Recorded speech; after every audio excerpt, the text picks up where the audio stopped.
Quando olhar alguém em uma mesa de restaurante sozinho e feliz, passeando em um parque sem ninguém e pleno. Quando ligar para alguém e a pessoa em um sábado à noite disser com serenidade: eu estava aqui pensando e lendo tranquilo. Não se esqueça de dar os parabéns. Aquela pessoa já descobriu a faceta libertadora da solidão, tornada amiga. Está apta para voltar ao convívio dos outros, porque já convive consigo. Se você não se suporta, quem conseguirá fazê-lo? É preciso treinar estar sozinho e treinar estar com pessoas, porque é um aprendizado.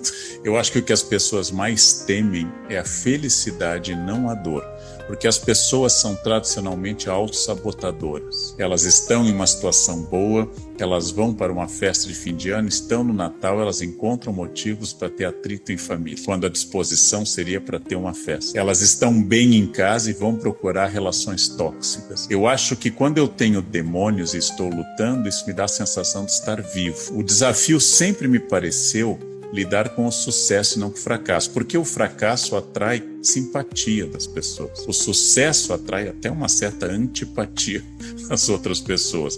Então eu acho que é de fato um grande exercício pensar-se bem, buscar o que me causa bem, buscar aquilo que me realiza, e se não me realiza algo, buscar o caminho para resolver. Ao meu redor é frequente que as pessoas me sugiram problemas, eu sugiro as soluções e elas não as busquem. Porque eu já percebi que cultivar um problema é uma grande alegria. As pessoas têm dificuldade em serem ajudadas, têm dificuldade em resolver concretamente, gostam de reclamar. Então, quando alguém está introspectivo, isso pode causar um desconforto inicial. Alguns psicólogos acham que uma maneira de eu superar um trauma é uma exposição controlada a esse trauma. Alguns, não é uma opinião unânime. Então, se eu tenho medo de aranhas, analisar o motivo desse medo e ter uma exposição controlada a aranhas pode, segundo alguns, ajudar a superar. Então, começar a pensar que uma noite de sábado em casa, com um bom livro, tomando um chá, uma bebida que você queira, pode ser bom. E se eu quero companhia, nós temos hoje recursos, inclusive técnicos, para fazer uma chamada de vídeo, mas para que seja orgânico. O importante não é estar sozinho, nem estar acompanhado, é que seja significativo. E eu acho que enfrentar decididamente o demônio da solidão é uma maneira muito importante para que não aconteça que um dia, como na obra do Oscar Wilde, eu seja chamado ao sótão e lá veja o meu retrato de Dorian Gray, totalmente degenerado, e finalmente eu me reconheça, mas morra com essa espécie de medusa, ou seja, que me petrifica. É um grande desafio. E a solidão nos afasta da imagem sorridente do Instagram e nos aproxima da nossa foto no RG, né? Ou seja, ela nos aproxima da feiura, que todo mundo está no RG, eu não sei porquê, não tem um ser humano lindo no RG, e eu não sei porquê não tem nenhuma pessoa feia no Instagram. Então, nós temos um hiato entre essas duas coisas e eu tenho que cuidar se eu estou acreditando na personagem. Eu acho que nós temos medo de encarar a nós mesmos. A esfinge que pergunta a Édipo na peça Decifra-me ou Devoro-te, ou você vai descobrir quem é você na infância, na vida adulta e na velhice, as 3 etapas do homem, ou eu vou te devorar. Esse é o enigma permanente, né? E a liberdade que eu tenho para fazer as coisas, eu já disse, é uma ideia do Sartre, é uma liberdade que é angustiante, porque se eu sigo o projeto de alguém, eu estou livre. Eu posso usar até o caráter blasé, o desdém, que jovens gostam de usar. Vai para a balada e diz: essa festa é um horror. Essa festa é um horror, porque aí eu já me defendo do fato de eu não ser apreciado na festa. Quando ninguém me aprecia, eu digo: eu nem queria ir mesmo, né? Nem era minha vontade, eu sabia que ia ser assim. Eu acho que nós precisamos cultivar relações orgânicas. Menos gente de melhor qualidade, menos amigos, menos festas grandes. Aniversário com 80 pessoas é igual a passar sozinho, só que gastando muito mais. Então, é melhor passar sozinho. Ou você reúne aqueles 4, 5, 10 com muito otimismo, que sejam significativos, que estiveram ao seu lado e que têm história com você. Agora, reunir muita gente, gente que vai trazer gente que você não convidou, que eu já tive essa experiência. Se você quer encher a casa, é fácil, basta ter comida e bebida. Ou como dizem os italianos, de pendurar um presunto na porta, enche sempre a casa. Agora, é isso que você quer? O tempo é vital, né? O tempo é muito importante. Não se deve gastar dinheiro e tempo. Dinheiro pode ser reposto, tempo demais. Então, gente significativa para comemorar com você, se você quer, ou estar com você.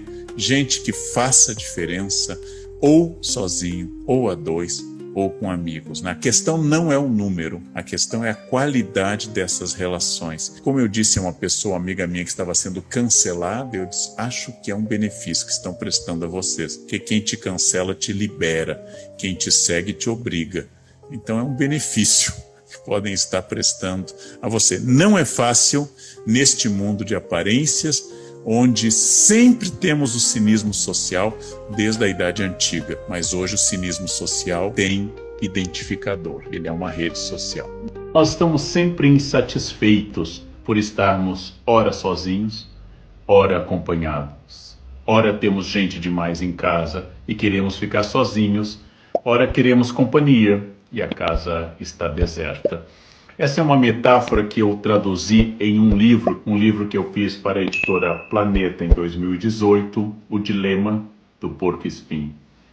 Nesse livro eu aproveito uma metáfora do filósofo alemão Arthur Schopenhauer, que fala que todos nós somos porcos-espinhos, todos nós somos pessoas que precisamos uns dos outros para nos aquecer, como o porco-espinho, porque somos mamíferos, temos frio, então nos aproximamos, o frio é a solidão, mas ao nos aproximarmos, imediatamente a gente nota que os outros têm ritmos diferentes, que os outros têm ideias diferentes, que os outros têm maneiras diferentes de tocar sua vida. E aí nos espetamos.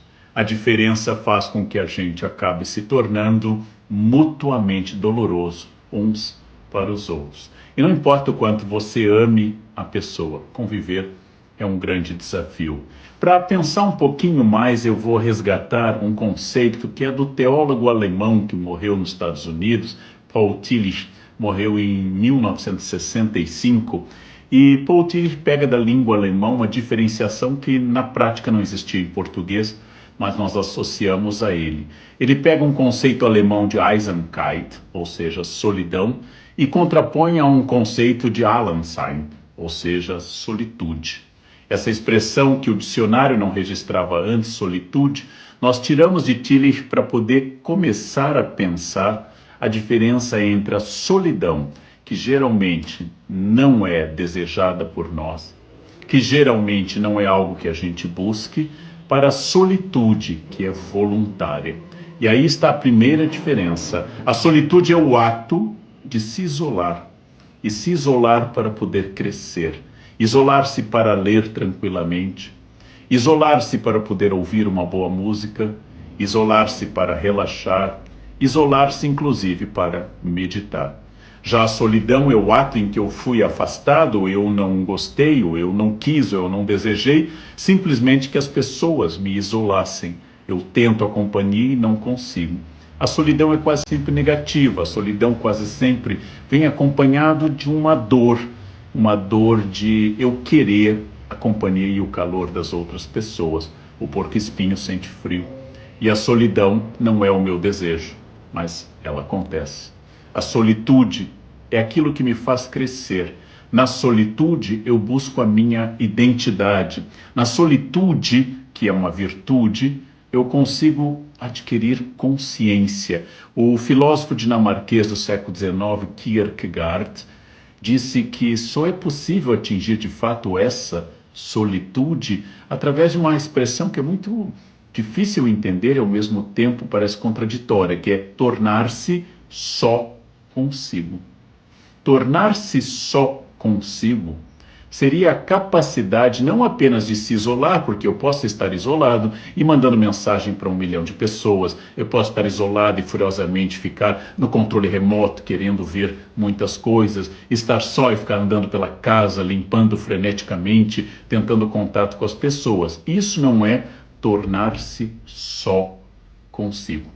Tornar-se só consigo é a capacidade que eu demonstro de realmente me isolar, cessar as vozes ao meu redor e começar uma reflexão muito densa, muito importante, muito transformadora que me conduz à solitude, tornar-se só consigo. É isso que caracteriza a solitude que Tillich havia identificado, é isso que caracteriza a capacidade de Kierkegaard de eu me encontrar. O prazer que eu tenho no isolamento. E vamos lembrar que a solidão não é não estar com alguém. A solidão, tecnicamente, pode ser acompanhada.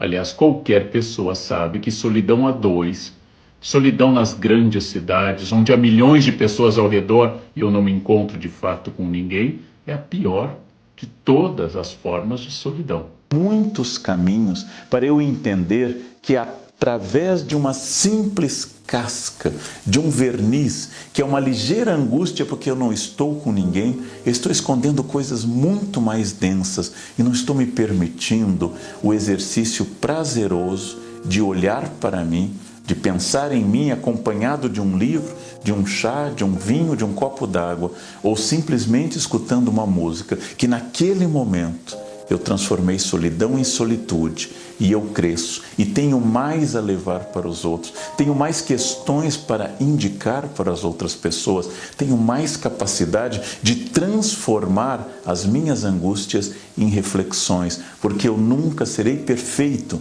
mas sou perfectível, ou seja, sou possível de uma adaptação em busca de objetivos maiores. A consciência é muito importante, senão eu sofrerei acompanhado e sofrerei só. Se eu não harmonizar minimamente o meu ser com este eu que é um outro, segundo Rimbaud, é muito difícil que eu consiga conversar com qualquer pessoa, que eu consiga estabelecer o contato com qualquer outro ser humano, se eu não tiver um mínimo de coerência interna, de consciência interna, para poder saber que eu nunca serei outra pessoa, mas que eu não sou uma consciência isolada no universo, que eu vivo em comunidade, que eu sou um animal político, como quer Aristóteles, que eu sou uma pessoa diluída em grupos maiores e que tem que dialogar com esse exercício de limitação da minha vontade, quase sempre, que é o grupo maior.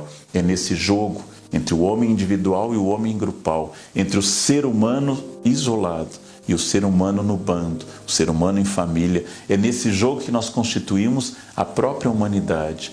Os humanos não se tornaram poderosos por terem garras melhores.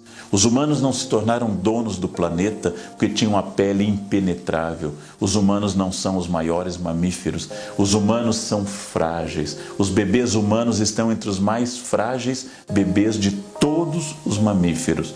Nós nos tornamos fortes unicamente por um motivo: a capacidade de compartilhar com o grupo tarefas. Nenhum de nós é capaz, provavelmente, de construir a simples máquina que você tem diante de você, um computador. A maioria absoluta dos humanos, como eu, não sabe como fazer um computador, não sabe sequer como fazer uma calça, não sabe como construir um carro, mas é o agrupamento de humanos que deu tudo isso a nós nesse jogo permanente de troca, de sociabilidade, de tecnologia, de mútua dependência, pelo fato de que eu não sei tudo e ninguém sabe tudo, mas que esses saberes díspares podem ser agrupados em uma sociedade complementar. Esse é o grande jogo, muito complicado de ser atingido. Esse é o grande jogo que nos faz sermos isolados, sermos solitários, mas buscarmos a sociabilidade do grupo, a complementariedade do grupo, a capacidade técnica de eu não ficar perfeitamente isolado, de eu não ficar perfeitamente voltado para mim. Esse jogo entre solitude e solidão é um jogo extraordinário e deve ser praticado com consciência. Eu continuo sendo eu quando estou em família ou entre amigos, e eu continuo sendo eu quando eu estou sozinho. E eu queria indicar uma conclusão parcial lendo o parágrafo final do livro. Lerei para vocês o final. Terminaremos todos solitários em um túmulo algum dia. Exercitar o lado criativo e libertador do isolamento e evitar que o túmulo surja ainda em vida. Viver exige pausas. Pensar implica certo isolamento. Ser feliz com quem você ama e, acima de tudo, ter a experiência da solidão antes e durante o amor. Você precisa de muitas pessoas. Viver é amar e amar implica outros seres. Lembre-se apenas de que você também precisa de você e esse mergulho em si é vital. Quando olhar alguém em uma mesa de restaurante sozinho e feliz, passeando em um parque sem ninguém e pleno. Quando ligar para alguém e a pessoa em um sábado à noite disser com serenidade: eu estava aqui pensando e lendo tranquilo. Não se esqueça de dar os parabéns. Aquela pessoa já descobriu a faceta libertadora da solidão, tornada amiga. Está apta para voltar ao convívio dos outros, porque já convive consigo. Se você não se suporta, quem conseguirá fazê-lo?